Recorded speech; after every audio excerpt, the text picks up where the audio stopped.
السلام عليكم ورحمة الله وبركاته. waxaanu yar qaada dhigi doonaa arrimaha ka soo cusboonaaday geeska Afrika Ilaahay nagu beeray gaar ahaan Jamhuuriyadda Barakeysan ee iskeed isku maamusha ee Soomaaliland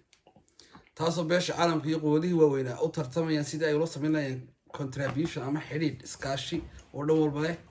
haday dhaqaale tahay haday ganacsi tahay haday amni tahay haday gaashaan buraysi tahay in siyaasadda ay maanta ciyaarayso Soomaaliland horena ay u ciyaartay waa siyaasad aan ku taageersanahay haddii aanu nahay bulshooyinka reer Soomaaliland xalaasha ah ee dalkooda jecel horumarkiisa jecel isku duubnidiisa jecel waxqabadkiisa jecel dhibtiisa neceb waxaan aad iyo aad ugu faraxsanahay oo u hambalyeynaa madaxweynaha Soomaaliland mudane Muuse Biixi Cabdi qaabka uu wuxuu wado siyaasadda uu ciyaarayo runtii dowlado badan oo dhabarkay noo soo jeediyay maanta iyaga kadibkeedii albaabkeeni taagan doonayana sidii inaka noo sameeyay xiriir iyo iskaashi waxaan runtii aad iyo aad ugu bogaadinayaa goolka taariikhiga ah ee dhalisay xukuumadda Soomaaliland dowladaha waaweyn ee caalamka waxyaabo badan ay ka baqeen ay ku dhiiratay runtii aad iyo aad baan ugu sacabtumaynaa halkan waxa ay loobina waa channelka YouTube-ka DSL Media dadka Somaliland Media waxa weeyaan in aanu soo noqdo in hadafkeygii aan doonayna ka hadlo in siyaasadda madaxweynuhu uu ciyaaray isagoo in fikirkiisa uu xambaarsan yahay iyo afkaartiisa siyaasadeed iyo qotada dheer leh ee ka farsashada badan iyo bandhayta badan ay ku jirto wasiirka arrimaha dibadda Faraton in aad iyo aad baan u hambalyeynaa xiriirka ay la sameeyeen waddanka Taiwan runtii arrinta Taiwan dowladaha caalamka ee Mareykanka midowga Yurub Russia ay way ka gaabsadaan oo aad bay adigu inay xiriir toos la sameeyaan si laba dowladood kala way ka walaaceen laakiin Soomaaliland taas intii halkaas ka dhigtay iyadoo maslaxadeeda gaarka ayagaysa waxay la sameysay xiriir hoose oo qarsoon taasoo loo yaqaano silent diplomacy siyaasadda aamusan marka wixii loogu talagalay inay meesha ka hirgaleen la soo shaabixiyo runtii aad iyo aad baan ugu faraxsanahay taa waxa keentay inaynu yeelno siyaasadda aamusan shimbir dhar waxa ka dhiga xigta dowladda Soomaaliland oo iyadoo xin iyo xaasnimo ilaahay dadka halka joogaan in qariilay la maantay inay Soomaaliland ay qaran jira 60kiina la soo doontay inay midoobaan calaamada shanta xidiga ee Soomaaliya loo yaqaan ay tahay Djibouti Hargeysa Jigjiga Geerisa iyo Muqdisho oo shantaas ay ka turjumayaan shantii Soomaaliyeed hadafka ay reer Soomaaliland lahayd waxay ummadda Soomaaliyeed ee geeska Afrika ku dhaqan oo ahaata mid taalaki waa lagu hungubay waxaan laga dhaxlay xasuuq iyo barakicin iyo sirnacayb iyo baabin alxamdulillah rabbil caalamiin rag baa u kacay dib baa loo socday Soomaaliland maanta waa taas taagan sodonka sano nabadda ku caalamaaleysay ismaamuleysay cidriyaduna caawin dhaqaalaheedu ay maanta wadamo badan oo Afrika ay ka badan yihiin waxa weeyaan xukuumaddu meel fiican bay ka garaacaysaa arrimaha maanta China waxaan aad iyo aad ugu farxnay arrintii safiirka China markii horena inaga soo duqeeyay media saxaafadana ka hadlay ilaha ay midnimada China cid wax ka sheegi kartaa ma jirto ama ismaamul haadan ama gobol haadan ama urur haadan buulina wax naga soo qaaday wax urur oo kala maantana gundaheena buu joogay safiirka u fadhiya qolada nabar yana xadin qarax jooga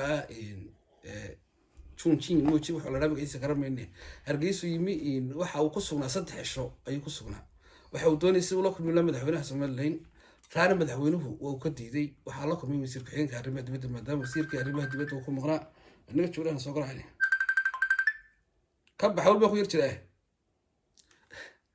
waxa weeyaan iska xidho waqtiga suuga waxa weeyaan markaa qof ay soo yar garaacay wuxuu diiday madaxweynuhu yasitaanka uu yasay Jamhuuriyadda Soomaaliland oo hayd qaran jiro tis qaaday xuduudihiisuna ay sugan yihiin calankiisa iyo baasaboorkiisa iyo ciidamadiisa galactisan haykal dowladda wixii loo baahnaa ay Soomaaliland leedahay cidina ay qarin karin marka hore sanad waxaan ka soo qoonsanay cid aan aqoon uga baahan ma jirtaan rabbiga ee naaburtay aan ahayn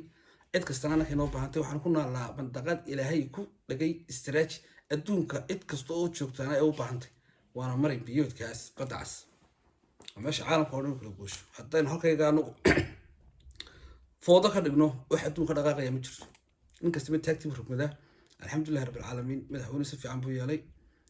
wasiirkii safiirkii China wuxuu sameeyay qayla dhaan buu dirsaday Beijing meesha laga xukumo qolada shaadinta in dhagarta waxay soo direen wafdi aad u culus oo 3 sarkaal oo aad culus ninka u qaabilsan xiriirka Afrika oo dhan iyo laba sarkaal oo arrimaha dibadda ah madaxweynaha ay waxay soo xoojiyeen safiirkii Soomaaliya iyo dhowr qof oo la socday oo safaaradiisa ka tirsanaa howdana ka ahaa wuxuu la kulmay isagu markaa madaxweynuhu lama kulmin ninkii safiirka Soomaaliya ka ahaa laakiin ninka Afrika oo qaabilsan arrimaha iskaashiga iyo xiriirka wada shaqeyneed ayuu qaabilaadii kadib waxaa la isku afkartay oo marka hore iyagu u socdeen sidii ay Soomaaliland ugu qancin lahaayeen inay mashaariic waaweyn u qabtaan xagga dhaqaalaha wadooyinka ciidamada alaam salaam maxamed wax kastoo caafimaadka waxbarashada waxyaabo badan iyo iskaashi xafiisna ay ka furto Beijing Soomaaliland ay xafiis ka furto China taa bedelkeeda ay Soomaaliland samayso inay ka laabato xiriirkii ay la samaysay Tibet caasimada Taiwan madaxweynuhu wuxuu si cad ugu sheegay oo gabasho lahayn in xiriirka Soomaaliland iyo Taiwan aanu ahayn mid laga noqonayo oo yahay sidii Soomaaliland iyo Taiwan